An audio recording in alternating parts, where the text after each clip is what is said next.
Namaskar, Jindabad, Johar. Let us start the second update for COP26 before we actually reach the venue, which is Glasgow, the SEC Glasgow. Actually, today the COP26 has just started, just an hour or so ago in Glasgow. And today's update will be bringing you some basic information of what are the primary negotiation points, which are the contestation points that the negotiations are taking place.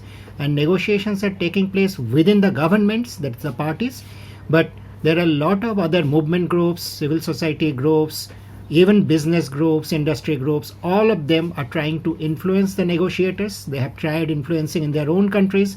They are also trying to influence now.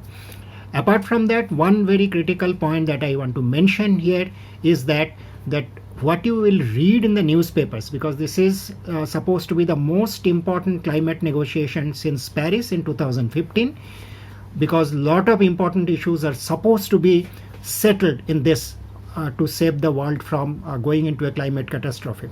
But what you will read in most newspapers, except a few exceptions, is basically what the governments dish out, what the governments tell the reporters, give the handouts. Most reporters will pick those up, and the governments will be making press conferences, announcements. Those will be picked up.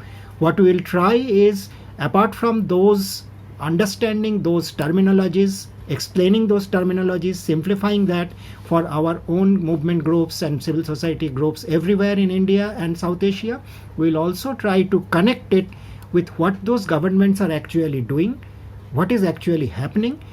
Is their announcements, are their announcements at all matching with what they are doing? So these we will be adding on to what you will hear in the newspapers. So let's start with what are the most important issues under negotiation. As many of you might know, after reading those or reading reports about the IPCC reports recently, that the Earth's climate systems, the Earth systems are going haywire. So one of the most important goals in this negotiation, and since this is 5 years since Paris, is to upgrade the ambitions in their NDCs.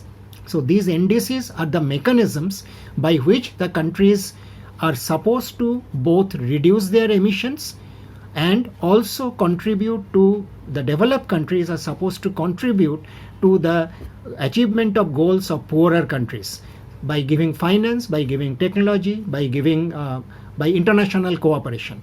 So that is one of the most important goals. Unfortunately, something like 40% plus countries out of the 197 member countries till end of July or early August have not yet submitted their NDCs, upgraded NDCs to UNFCCC. One of the outstanding bad examples is India. India has said we are doing enough. We don't need to do anything more. We don't need to cut down emissions. We'll keep on going upping our emissions, increasing our emissions. We'll keep using coal, and we will keep emitting more and more and more till whatever date. So that's one outstanding example. There are others, but since we are Indians, we must also know this, because this will not be reported in the media normally. Second very important goal is the finalization of the what is called the Paris Rulebook. In the Paris Agreement, there was a rule book proposed where the rules are already there in the drafts. Nations have not been able to agree on what those rules are finally to be. In this, there are multiple things. Is the market-based mechanisms or market mechanism, which means that if a country or an entity or a company or something that is called an entity is not reducing, quote unquote, not able to reduce their emissions to the required extent, they will do something else, some other action in some other countries, maybe give a little money to some poor countries to do some plantations. So that plantations supposed carbon sequestration will be credited to this entity or this country. So that's the kind of market mechanism what we have heard earlier through the Kyoto Protocol and the CDM, the Clean Development Mechanism. Within the market mechanisms, there are multiple mechanisms that have been adopted under the Article 6. One is between countries, which is bilateral. Two countries will negotiate between themselves and settle up something where one richer country will give little money to another country, and they will do something, either plantation or better, quote unquote, better coal plant. So this kind of mechanisms will go on, which we have seen over the last almost 20 years have not reduced emission actually significantly anywhere except within the Europe ETS. It's marginally reduced by European ETS by around less than 4%. Globally it has increased, and it is increasing even with all the market mechanism. There are today something like 60 to 65 different kind of market mechanisms in different countries, and even some states in USA, they have their own market mechanisms. So that is one. The second market mechanism is supposed to be administered by UNFCCC, the UN, which will replace the CDM, the Clean Development Mechanism, by a mechanism called Sustainable Development Mechanism.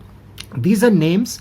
If you have followed our earlier work, in the Clean Development Mechanism, companies like Tata, Adani Mundra, not Tata, Adani Mundra, which has devastated livelihoods of fishers and polluted, it's a coal power plant. Companies like Reliance Shashan, they have got money as Clean Development Mechanism money, so they are clean. So people have got displaced, pollution has increased by those companies, but they have got. So if Sustainable Development Mechanism still accepts some of these, including plantations, so that will be another disaster. The other mechanisms are there also, including there is one opportunity from non-market mechanism. So we'll not go into that, because market mechanisms and finalizing rule book with the markets, Article 6 is a one major issue. The third major issue is loss and damage. This means in spite of whatever we do as a global community, there are still massive losses due to climate triggered disasters happening. So how do parties, the governments, the richer governments, give some assistance for the poorer governments to really do some assistance to that? So this was a mechanism proposed in Warsaw, which is Warsaw International Mechanism. Some modifications have taken place, but still there are a lot of negotiations, contestations. So this is one thing that the poorer countries are pushing hard, and the richer countries are trying to find ways to wriggle out of this. Another major issue is the climate finance, because most poor countries are insisting on saying that unless the rich countries give enough climate finance, it is not possible, neither fair nor possible for the poorer countries to transition from a so-called dirty economy, dirty energy economy, to a clean economy, as well as do adaptation for their impacted population. So the climate finance, the rich countries' promise was from 2020, every year $100 billion will be given.